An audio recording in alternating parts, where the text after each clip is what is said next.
You're listening to Parasearch Radio, news, views and reviews from the world of the paranormal from across the UK and beyond. Find us on Facebook, Twitter and the World Wide Web.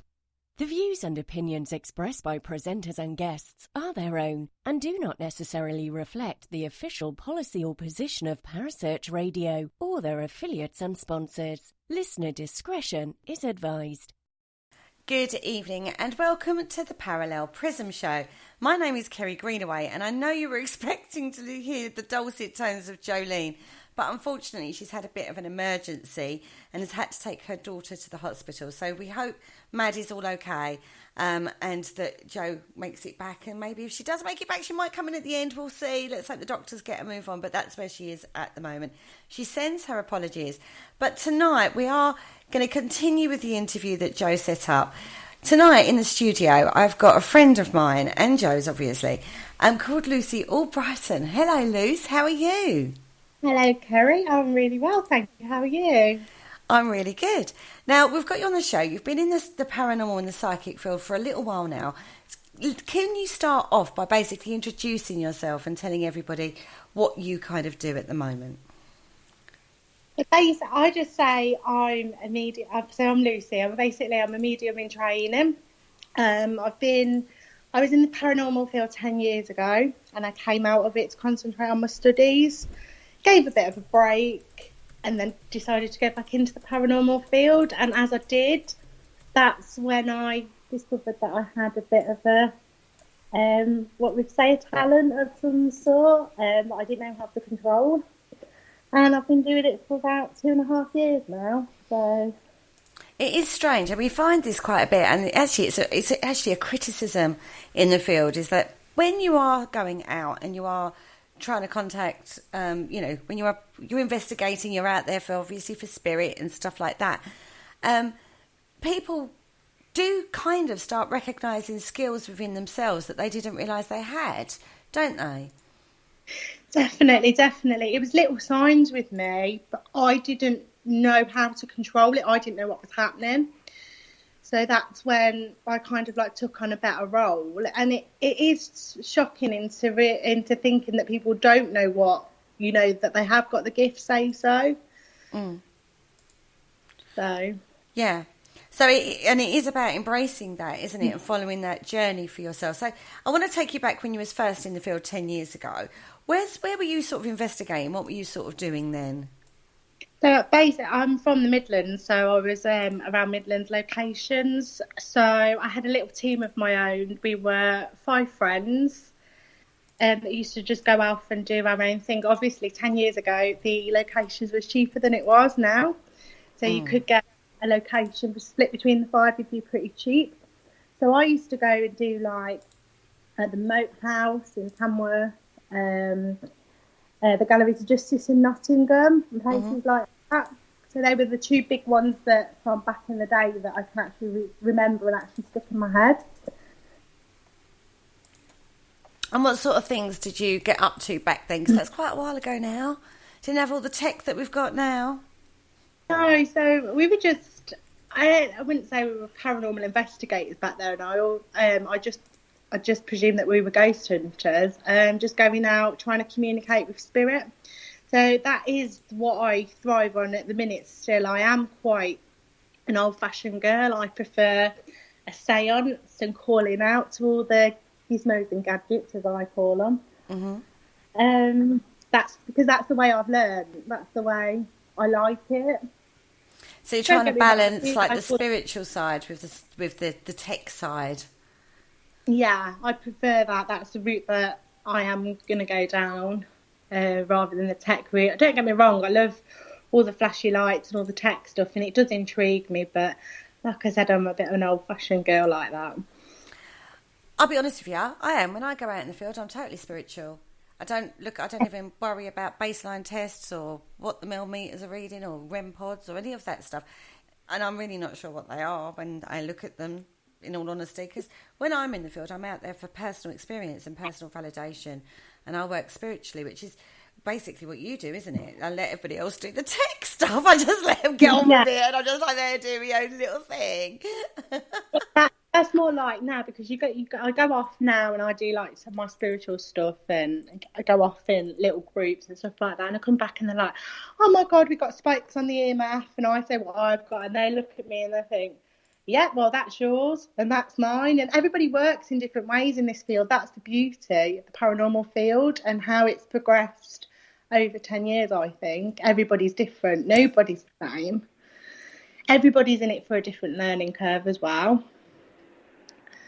whether it's spiritually or science. Yeah, no, I totally agree with that. Not everybody's out there. I mean, I think there's a thing at the moment is that everybody just wants fame and fortune. Well, I've been in the field 5 years now and I'm doing podcasting for about 4 of those years, and I'm sorry, everybody, but there ain't no fame and fortune. You have to be something special to, or have the right contacts or whatever it be. Not everybody's going to get that, are they? No, the amount of people that have come and gone in the field through fame, and it's just absolutely wrecked them, is unbelievable. But the way you get forward in this field is you just keep yourself to yourself. Just do your own thing. Exactly. Yeah, and like you said, in whatever way that is, whether that's, just doing research and going through archives and so, or whether that's the historical angle. Other than the spiritual, what other kind of angle do you come at it from? I do like research. I like history. I like going back and seeing what's happened in the past and try to connect to that kind of spiritual side regarding history as well. Mm-hmm. So, yeah, I am a bit of a history buff. I do like the history. You like our Penny show then on a Wednesday? Yeah, lovely Penny.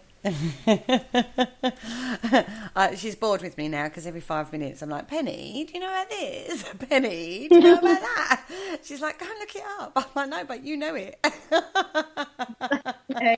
For me, if I go to a location, which I have been back to a few since coming back into the field, I've learnt these things about that location that I didn't forsake 10 years ago. Yeah. That's what makes it fascinating. It's amazing all these histories coming forward and actually involving. Mm. In regards to the paranormal field, I mean, bearing in mind you've got a big gap in the middle between like 10 years ago and what you do now. What was the most noticeable changes when you stepped back into the field? I think, and I don't mean this horribly, guys, I think it's more bitchier. So there's a lot of people slagging other people off, which, it's the case for 10 years. And it's also, it's the tech as well. It's involved so much. Like, back in the day, we only had, like, voice recorders and EMFs. And now, like you said, you've got Mel meters, you've got REM pods, you've got all of them. Mm-hmm. It's amazing. And I used recently on the location a voice recorder that you can actually hear yourself live through this voice recorder, it really freaks you out. You can hear every little thing. So if you was to hear something like footsteps that wasn't picking it up clear through your normal hearing, you could definitely hear it on that, and it freaks you out. It's always good to have a go, isn't it, at new stuff? Yeah, definitely. Is that one of your favourite things then, EVP? Yeah, I do like EVP, but I like short bursts of EVP rather than long, because I think you get better answers off spirit. Why do you think that is? I don't know. I think because you're asking a question. I don't know. I don't know if they pick up on different energies and stuff, like, they pick up on the electronics. Oh, it's going off in a minute. I think we'll just auto quick respond. Do you know what I mean? Mm. Yeah, maybe. A bit of urgency to it. Come on, talk to me now. Yeah. So, Liz, when you started embracing your spiritual side, your mediumistic side, how did that start for you? Because you said you were investigating and then it's sort of like you started to feel things and stuff. So explain that a little bit more to me, please. Yeah, so I'm really, really, really naughty. I actually trespassed with a couple of friends of mine. We went to a well-known location that is not easily acceptable, which was bad of me. And we went we went there and we did an investigation and everything, and it was great. And we went into the chapel at the end, and all of a sudden I just went blank, and I just remember seeing in my third eye but I didn't know that at the time. I just seen this woman. She was very old. She had like an old grandma style hair with the old rollers in, and she had glasses on, really circle glasses, and I didn't know what was going on at the time. And apparently during the time that, obviously I know that I was being taken over now, but I didn't at the time, apparently I was crying, and I don't remember any recollection of that whatsoever.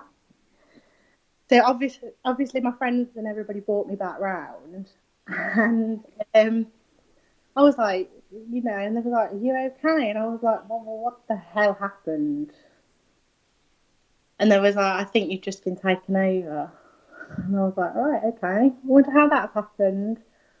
And that was the start of it then. And I was getting signs of my own spirit guide trying to contact me when I was living back home, which I didn't understand. And it wasn't till I went to Powerforce, I think that was a couple of years ago, 3 years ago maybe. That's where I met you, Kerry, and got in touch with all of you guys. And it was like, yeah, and you were like, "Oh, you really need to pursue this," and that's how it came about, really.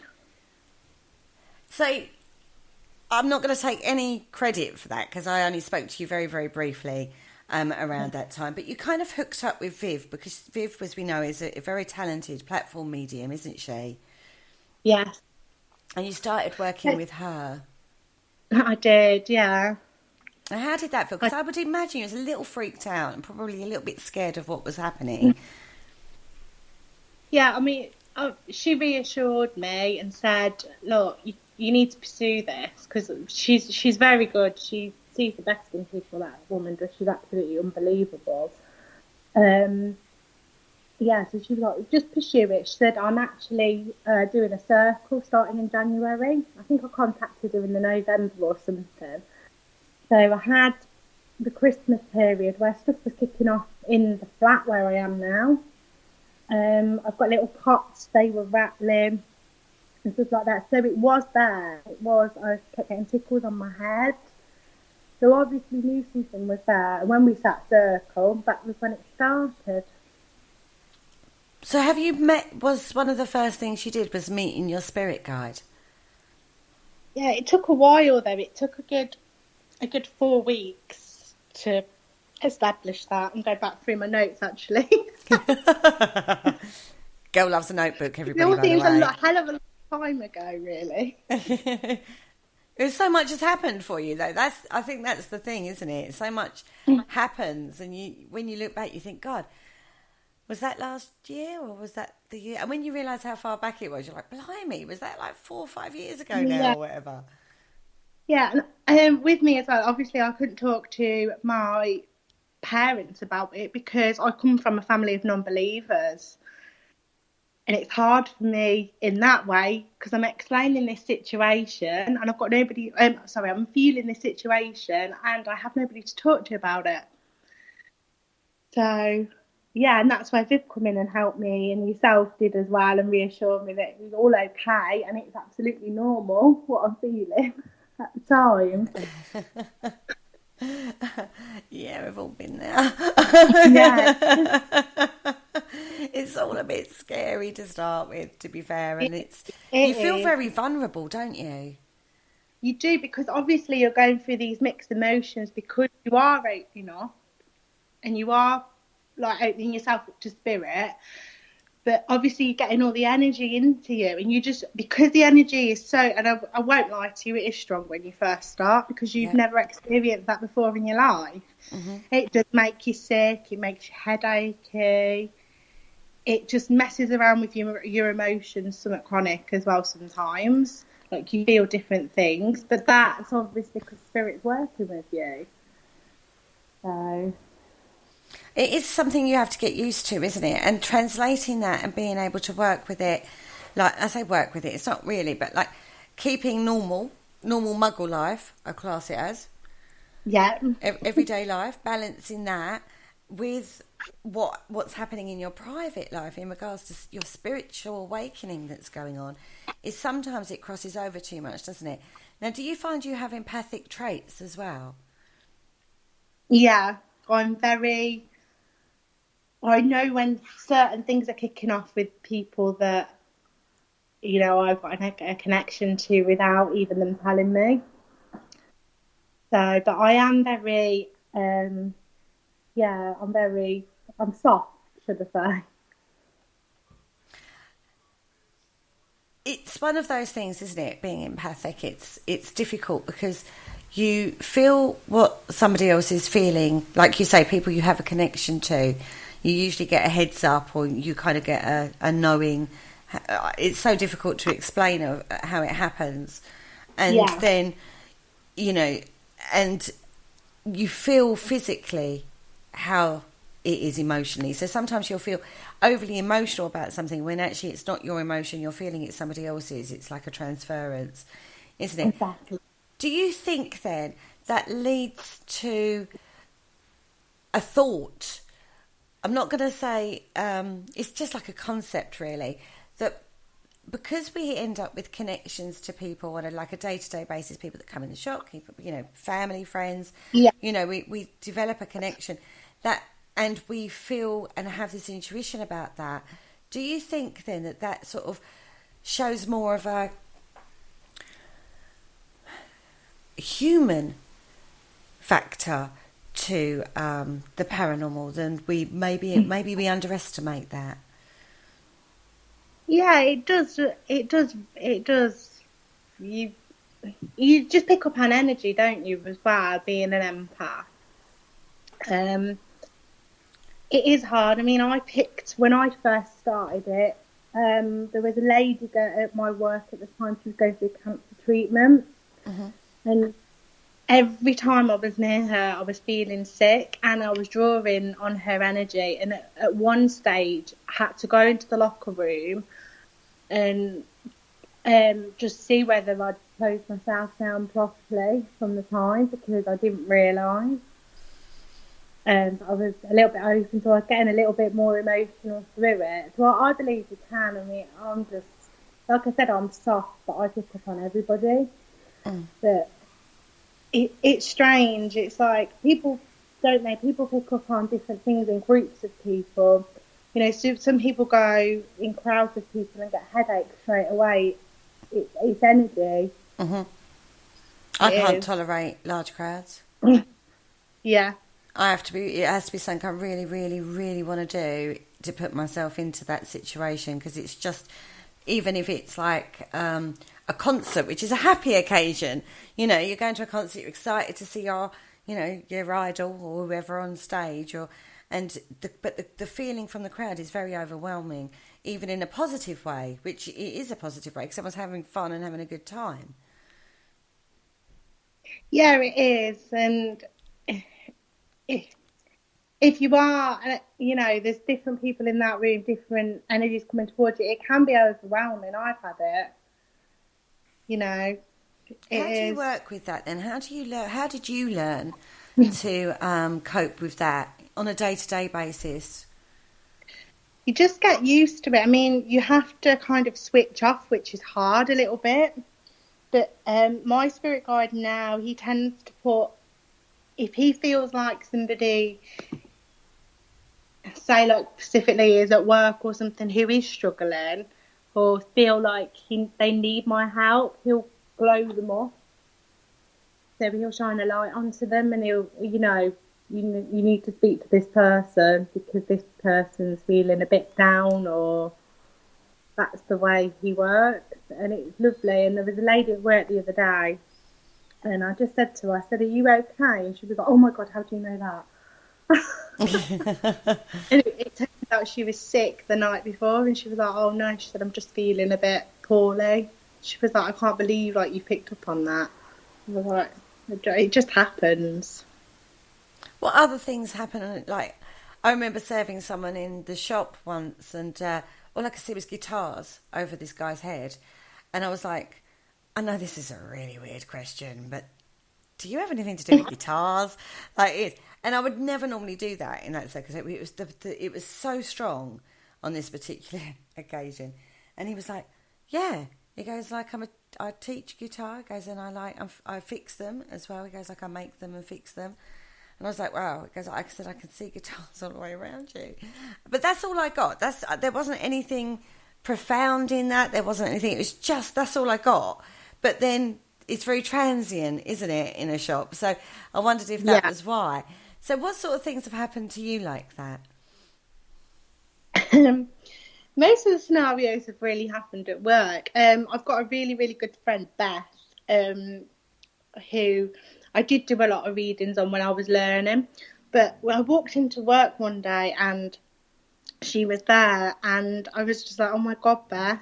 And I just went to her foot, and she was like, are you all right, Luce? And I was just like, is your foot sore? And she was like, no. She was like, well, what is wrong with you?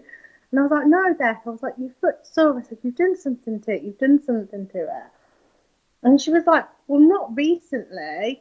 And I touched it where I thought she was hurting. And she went, oh, my God. She said that happened years ago. And then my foot got caught in my mum's bike. And I just instantly went for a foot without. And I thought that was quite strange. That was pretty bizarre. I've been sat in the flat before, and I've had spirits appear to me willy-nilly. The most bizarre one was a priest, and I live literally down from a church. I live like 2 doors down from a church, and I thought he was coming from the church. But it turns out he was coming forward for a reading for somebody. Oh, okay. Which was bizarre because I didn't know this person had a connection to a priest.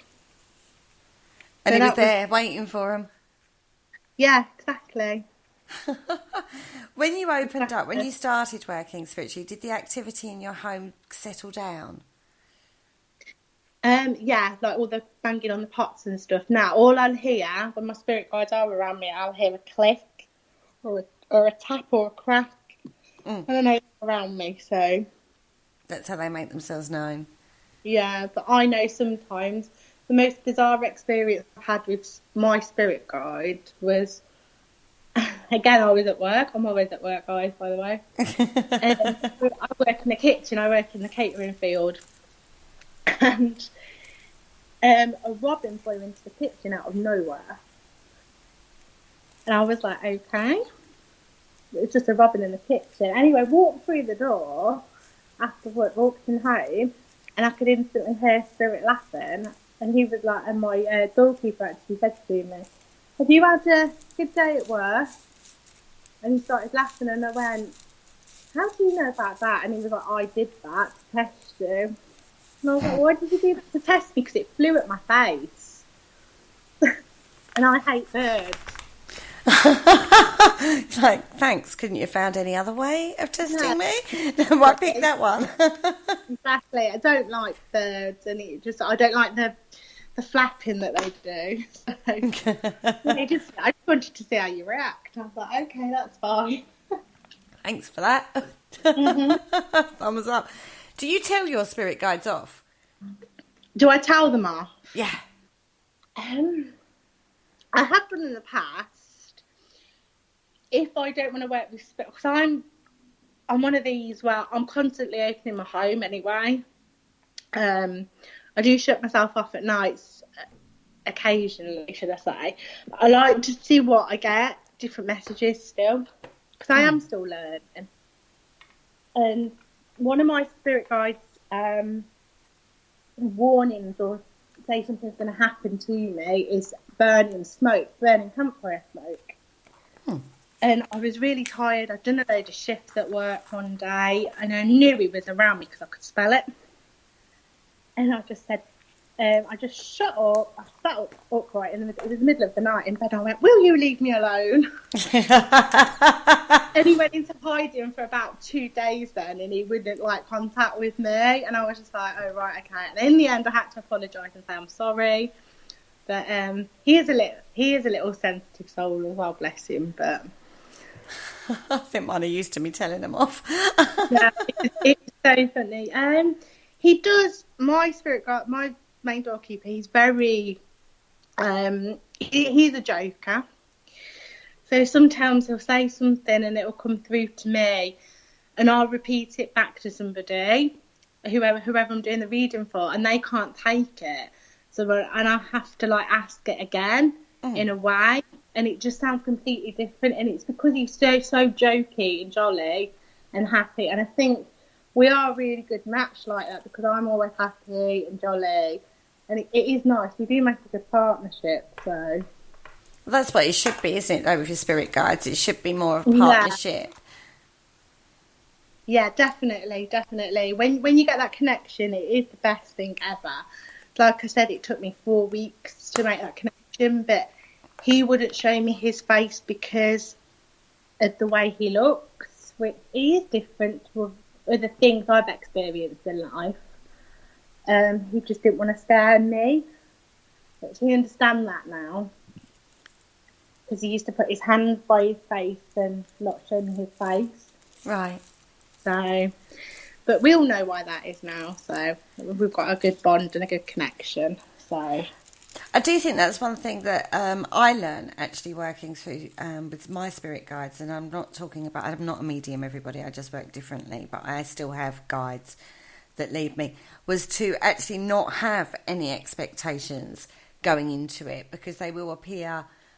Sometimes there's not what you would expect, if that makes sense. You know, like when you hear a voice and you kind of think that somebody would look like a certain look because of how they sound. And then when you see them, you go, oh, that's not what I was expecting, kind of thing. Exactly. It's the same with spirit guides, isn't it? Yeah. I mean, I'll tell you, my spirit guide is African. Mm-hmm. He's a tribal master. But he's an oldish guy. He wears a headdress. He's quite like that, but his face is all covered in tattoos. But they're not like tattoos. They're like the ink with the lead pen that they used to do that way. Yeah. Mm-hmm. Old-fashioned tattoos. It's like kind of that. So he's like that, and he's got a massive nose ring through his nose as well. So that's what he was covering up, because he's quite unique in a way. So that's what that's what he thought would scare me. But when we got past that, it was okay. So not a red Indian, which seems to be prevalent among spirit guides. Yeah, no. I'm just, a lot of people do. A lot of people do get there. It's nothing wrong with it, but yeah, I never actually thought about that, Kerry, before. That is different. I am different though. I don't care. I think I always used to think that spirit guides would appear as what you would find acceptable, and I've learnt that lesson that that's not always the case, and they will, particularly if you get a new one come in, they're not. They're sort of like, this is what I am. Do you know what I mean? They'll try and cushion it, but they don't. They don't break no bones with you, if you know what I mean. They'll tell you what. They're quite strong, aren't they? They're very strong in character of with their guidance. Definitely. I mean, it goes from me. Like, I'll talk about them openly. My spirit guide, my doorkeeper is African. Mm-hmm. My healing guide, she is English, and she is a complete and utter battle axe. So I think this is actually describing the kind of person I am. Right, we do have quite a few people in the chat room, so good evening, chat room. Thank you so much for joining us. And we have got some questions for you.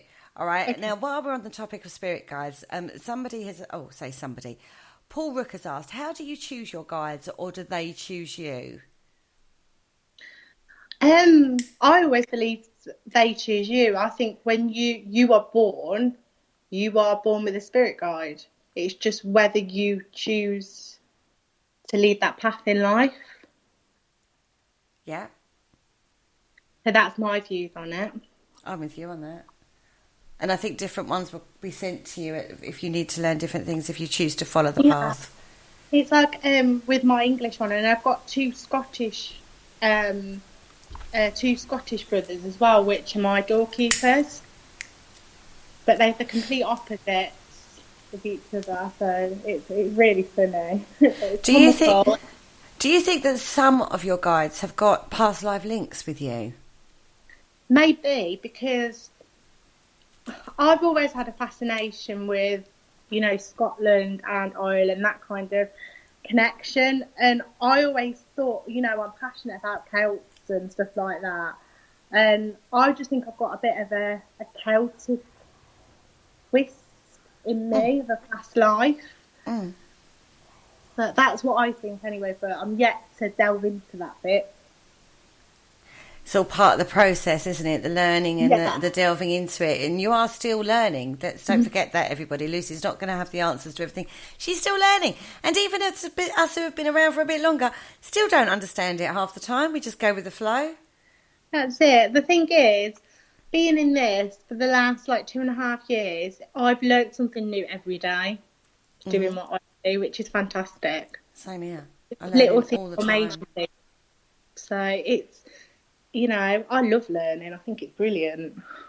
I don't want to stop sometimes, though. No, I know. It's one of those, like on the rabbit holes, you keep going and going and going, and sometimes you have to say, no, I've got to do this because this is just too consuming.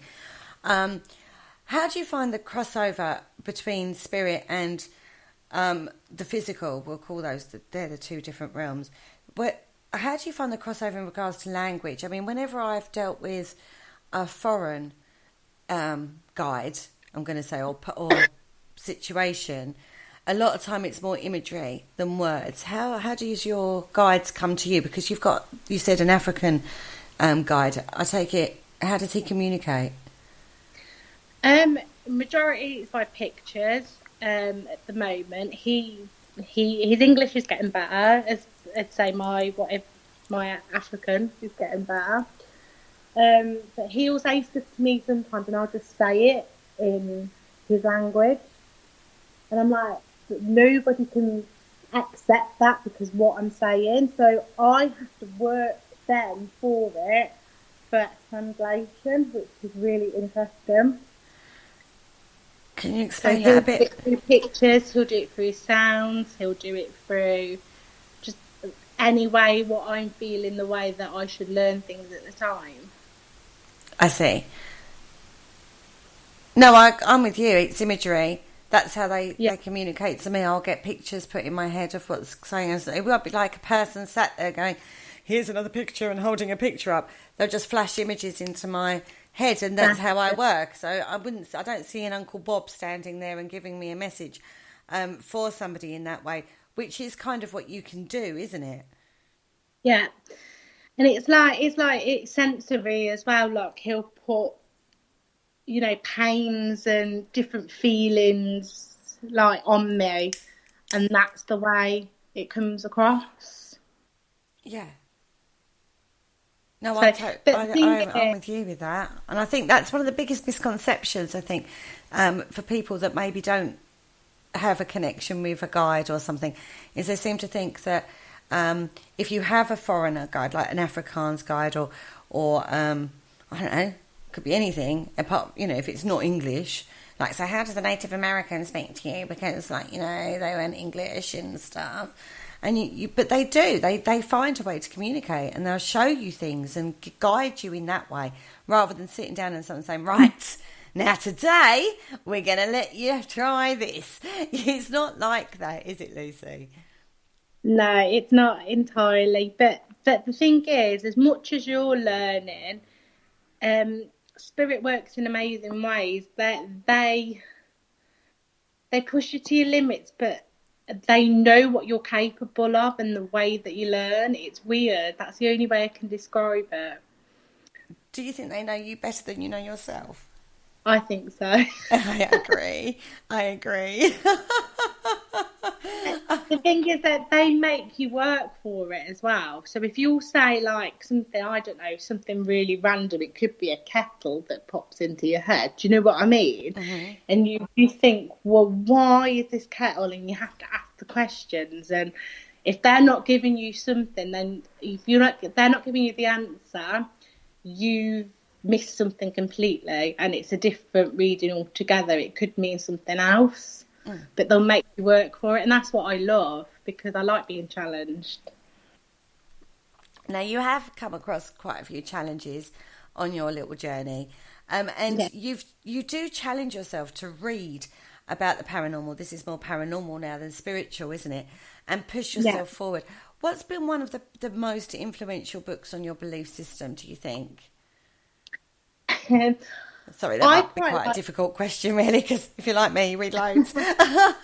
I'm studying at the minute. I'm studying psychic vampirism, which is so good. Like, everybody's got different views on psychic vampirisms, but it's strange in a way, because I always just thought a psychic vampire was a psychic vampire, and there wasn't no difference at all. But there's different kinds of it, which is lovely. You know, it's lovely to learn about the different ones. And as of that, there is research coming out, and there will be a blog coming out on it very soon. But I also, the first book I ever read when I came back into the paranormal spiritual field, whatever, was the Skull Experiment. And I just found it fascinating. I was just like, wouldn't that be brilliant one day to recreate that? It's been tried and failed. Yeah, it'd just be amazing.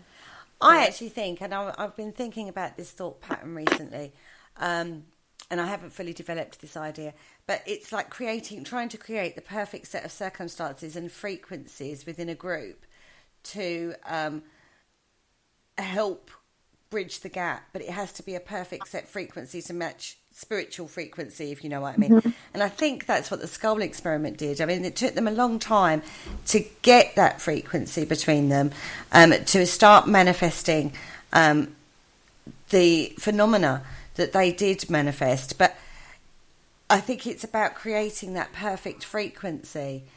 What's your thoughts on it?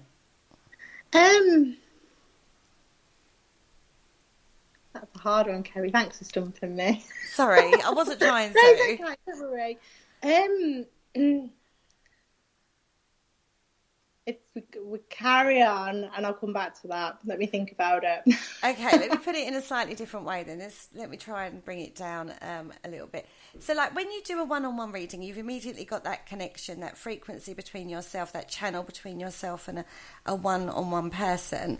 There's no interference. There's no external influence, because I don't know about you, but when I do my readings, I don't like anybody else in the room apart from the person that I'm reading with.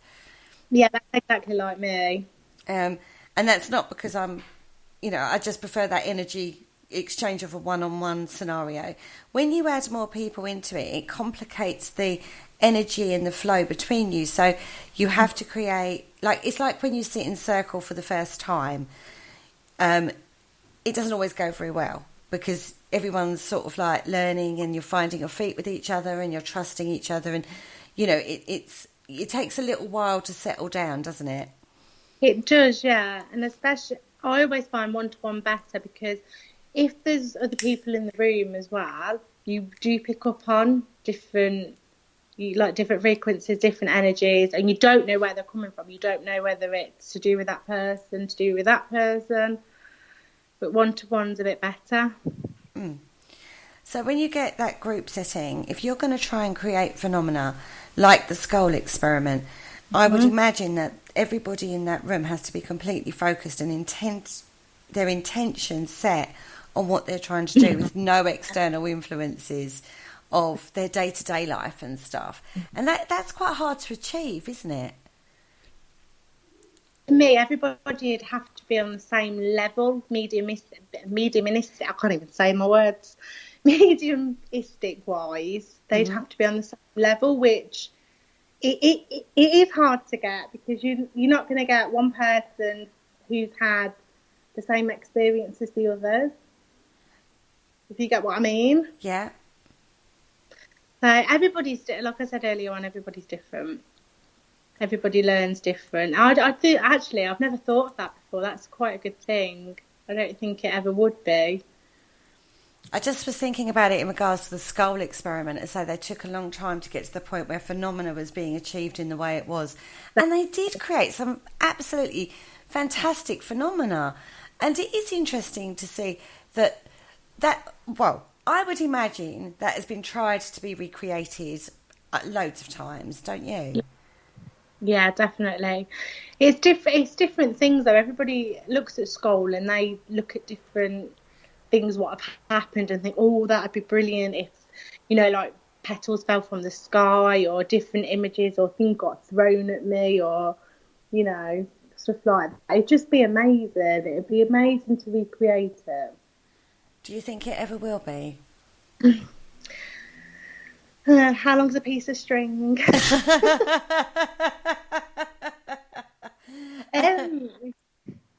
I don't know. Probably not when I'm alive. Maybe in the future. Who knows, eh? Who knows what's going on out Who knows? there that we don't know The about, universe right? works in mysterious ways. There could be already a study or something going on that's actually doing it. Yeah, you don't know. You don't know what people are hatching, do you? No, because loads goes on that nobody knows about. I do loads of work that nobody knows about. Yeah, But you do too, don't you? I do. Yeah, I do. I do a lot of one-to-one readings. I'm not well known. I have worked with paranormal teams in the past as well. Yeah, I've just come out of one. To concentrate on hopefully getting my own set up in the new year. So fingers crossed. But yeah, everybody works different.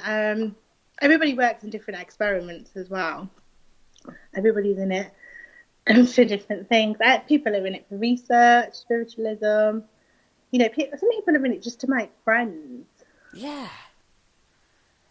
With an interest that you've got. So you've got this interest in the paranormal and you want to go out and do the ghost hunting thing or whatever way you want to work.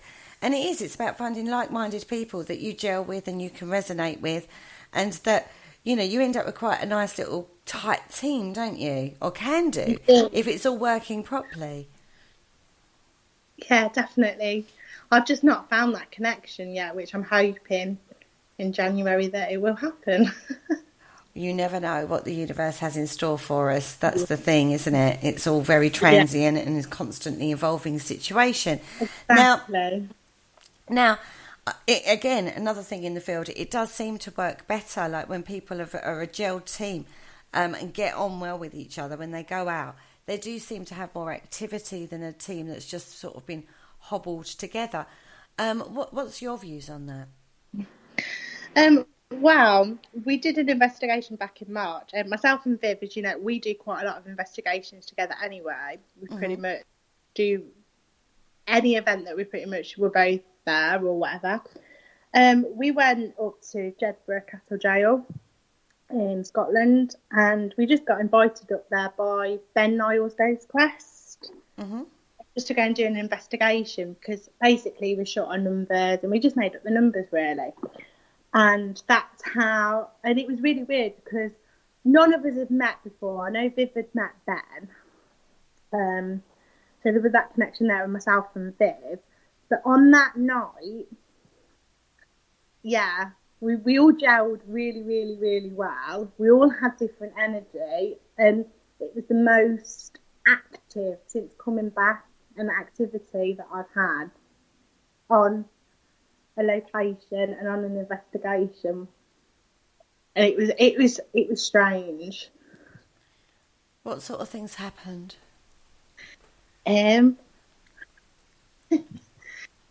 I said to Viv, it'll be in the episode, so I can't really say too much. But it'll be. I said to Viv, "There's something there in that doorway," and she was like, "Really?" And Viv felt really funny at the time and had to go out. And then she came back in. So she was obviously being affected by whatever that was. There was knocks, there was taps, there was bangs, just different phenomena, and we didn't realise that we caught so much till we went back home and reviewed the evidence, which is amazing, because you'd think, oh, it's really flat, or things are happening and the cameras aren't on, or we're missing it, you know. And then we went and we captured some amazing stuff, and it was like, okay, that's amazing. So when will we be able to see this footage?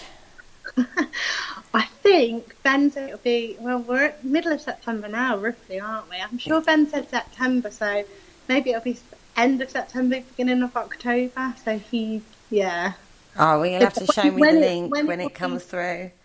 Yeah, when it'll be done, it'll be on my mediumship page, and it'll be shared about quite a lot, so yes. Don't worry, guys, the page will be shared into the chat room, so you know where to go and find Lucy when we have finished talking. So that is the page that you're going to need to be on if you want to catch that. So where are you going from here, Luce? I mean, I know you've been doing a lot of work with the Haunted Antiques Research Centre. Yeah, that is the beauty of a gem. I mean, I never really knew about it till Paul contacted me, and he was like, oh, we're at the Haunted Antiques, you know, when they did the pop-up show there. Yeah. So I didn't realise, and it's only 20 minutes from me, and I didn't know about that beauty of a little place, and it is phenomenal. It's amazing. And we went on Saturday, and it's like I said, everybody in the paranormal community comes together, and they're lovely there. So if you're ever in Hinckley, go on a Saturday, and everybody's lovely. It goes up in the little coffee room. It's like a little coffee shop paranormal stop, isn't it? Yeah. Neil's place is fantastic, and it does seem to be like a right little hub at the moment up in Hinckley. It is lovely. It really is. And for me not to know about it, I'll be there all the time now. So, what was you most drawn to there? I can never say it. The one with the nails. The Nkondi doll. That's it. Yeah, it's a strange looking object. Do you think people are being drawn to it? Because that's an object that I'm particularly drawn to as well, and I know MJ Dixon is too. Why do you think that is, or do you think it's because it's so unusual that we're drawn to it? I think me personally, I just think it's something that I'd never seen before. I'm a bit, I like stuff like that years ago. I was like, is it voodoo? You know, is it voodoo when I first seen it? But the energy from it that's the only way. Sorry, the energy is like what? Sorry? It's amazing. It's got an amazing energy about it. But to me, it's also a bit of a dark energy. Do you think that's the way it was worshipped, though? Yeah. It's just a different energy that you're working with. So it feels darker than normal because that was the... I'm not saying it's bad. That was the intention, wasn't it? Yeah, I'm not saying it's bad. I'm just saying the intention is put into it in a different way to what we're used to. Yeah, definitely. Yeah, and nail for every curse or something? If somebody's cursed, a nail goes into it. That's the one that I love. I also love the Doctor's bag as well, but the Doctor is yet to show himself to people. What spirit entities do you see when you're up there? What are you picking up on? It's just mad. It's just a whirlwind of activity up there. There's stuff I've seen hooded figures up there. You know, a very well dressed lady up there as well at times. And there's also which are linked to the prams and the dolls and the clowns, and it's just amazing. If you've never been, please go. I agree with that. I need to yet visit. Yeah, you can come and stay here. You know, you can come in. Oh, I know. I might hold court. I might go up there for a day and hold court. Yeah. Evil Queen personified is in the house.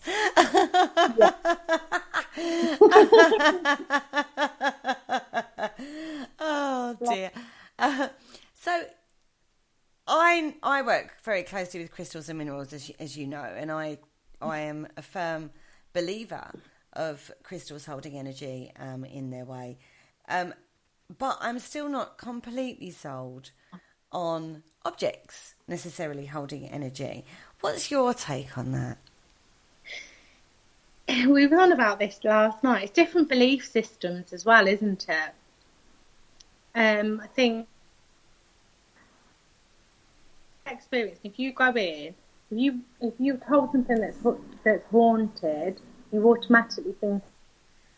Whereas Neil has given people the chance to actually work with the objects to see whether they have got a connection in them, or whether they can attach any attachments to them, which I absolutely love.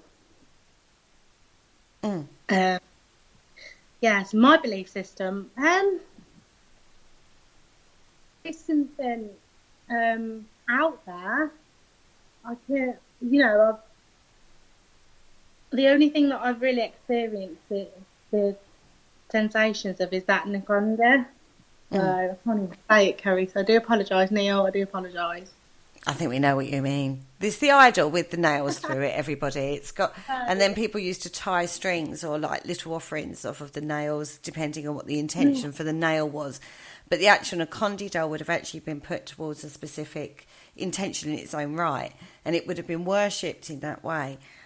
Is the ideology, I think, behind anaconda doll, from my understanding, anyway. What images in particular was you picking up with that doll? We're going to call it a doll. It's not a doll. It's an idol. Yeah. When I first got it, I there was pain, and basically I just got like a bit of pain, but it was darkness, really. It's not like stabbing pain, not like Paul had or anything like that. But it was just uneasy sensations, should I say. And it was just completely dark. But as it continued, I have been getting a little bit more, like a lot more imagery of people. A couple of people have come through when I held it the other day. Okay. And I thought, okay then, I've not seen that before. So when I do a session with my spirit guide this week, I'm going to start asking a bit of questions on it. Always so why question. did that happen? Yeah, what are you getting? Why did that happen? Right.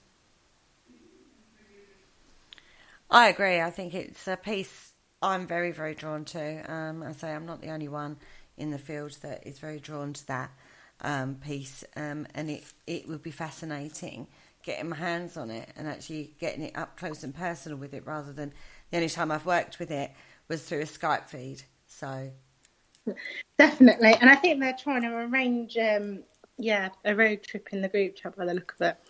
Yeah, I know. People nag me all the time to organise myself to get a road trip in, and it will happen, guys. Don't worry. Busy girl over here. Definitely. You'll tough get pinned down, Kerry. I will do. I've been promising Neil, and I've been promising Colin as well to go to Jamaica in. So I am planning on doing all these things. Don't you worry. I haven't forgotten. It just takes me a while to get around to things sometimes. It does, and it all works out for the best. And it is lovely when we get to do things like that. It is, yeah, definitely. So what's up and coming for you, Luce? We've got like a few minutes left of the show. What's up and coming for you? You said about wanting your own team, starting your own team in the new year, but we've still got a bit of this year to go. So that's in the new year. When we went up to Jedburgh, myself and Viv and Viv's partner Andy stayed in a little village pub that was on the end of the Pennine Way Trail. And when we were there, they were like, "Oh, why are you up here, guys? Are you walking the Pennine Way?" We were like, "No, we've come up to do a ghost investigation, paranormal investigation." And they were like really intrigued by it. And obviously, me and Viv said that we were both mediums. And they were like, "Oh, that'd be fab, if we could do a charity event." Oh, fantastic.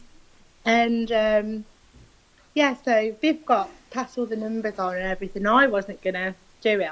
It was just going to be Viv doing it. But she asked me a couple of weeks ago if I want to go up with her and do, it's a medium night, so spiritual night up there. So we'll be doing that, and it'll be my first proper platform up there as well. Which it's going to be amazing because obviously I don't know anybody up there, but I am really nervous about it, and I think it's nice that I get to do it with Viv as well because she has been my teacher. Yeah. So if I can't get a proper reading through, obviously she can take that reading and try and express what it's trying to come out my mouth, basically. So do you link when you work with Viv? Do you kind of link onto the same things because you work so closely together? Yeah, I mean, we have got a good connection. She's like, I always call her my paranormal mum. But she's really looked after me in these last 2.5 years. Yeah, and we're really good friends, believe it or not, and we're both different ages, and it's so lovely.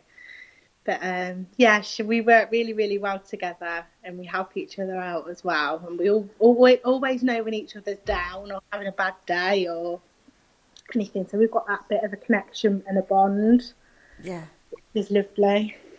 It's good when you get someone like that to work closely with in the field, isn't it? Because it helps you gain confidence in your own ability.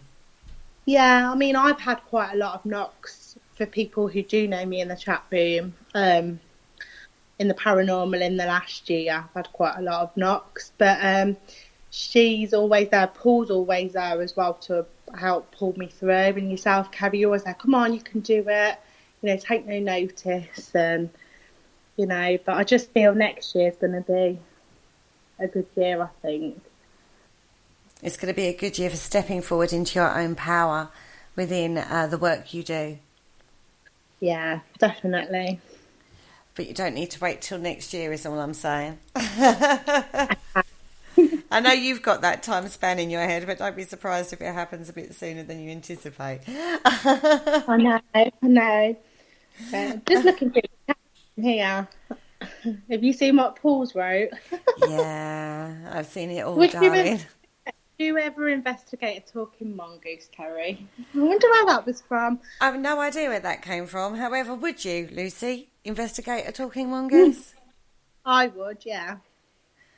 Yeah, I still reserve judgment on the case on the table. Is all I'm going to say on that one. Anyway, we are coming to the end of the show. Thank you so much for joining me, Lucy. It's been lovely talking to you. Thank you. It's been lovely talking to you. Thank you so much for having me. You're very, very welcome. We'll like to get you on again soon, I'm sure. Definitely. Hopefully Jo will be around to join us next time. Yeah, so do I. She's just posted that her daughter's actually got a fractured arm. Oh, bless her. We'll get well soon, Maddie. Yeah, exactly. Get well soon, Maddie. Gosh. Kids, eh? What do you do with them? I wouldn't know. I've not got any. Don't have them. It's my advice. Don't bother. Forget your hormones. Don't bother. Live your life. Enjoy. Have fun. I don't mean that. I love my children, obviously. Anyway, let's shut this show down. On tomorrow evening we kick off at 8 p.m. here on Parasearch Radio with Haunted Connections with Neil and Jane in the studio talking to Drew Fagrell Elliott. And then after that, at 9 p.m, sorry, I have a child, talk of the devil, they shall appear, it seems. Then following that at 9 p.m. on the Paranormal Concept Show, Paul and myself are discussing the concept and the ideas and the places, all to do with catacombs. Actually, this one's fascinating, guys. I've been looking into this today and, well, there's lots of them, Luce. Lots of catacombs around. There is. There's one in Wakefield, I think. What, a catacomb? A catacomb in Wakefield. I'm sure it's part of a church. Oh, leave it with me. I'll get back to you on that one. Well, I'll have to look into that one. But I'm currently in Rome at the moment, delving deep below the depths of the pavement in Rome. And trust me, There are a lot. And there's some that they haven't even discovered yet. But because of religion, a lot of people can't try and discover them because it actually comes under papal rule. You have to get special permission from the Vatican and everything. It's thoroughly interesting. That's the road I've been down today, everybody. How exciting. On that note, once again, thank you so much, Lucy. Don't forget, guys, we have shows going out every single night of the week here on Parasearch Radio. And if you miss any of our shows, go over to our YouTube channel, Parasearch Radio. Whilst you're over there, click like, share and subscribe. Love doing that bit. We'll see you all here at Parasearch Radio tomorrow. Good night, guys. Bye. Oh, wrong one.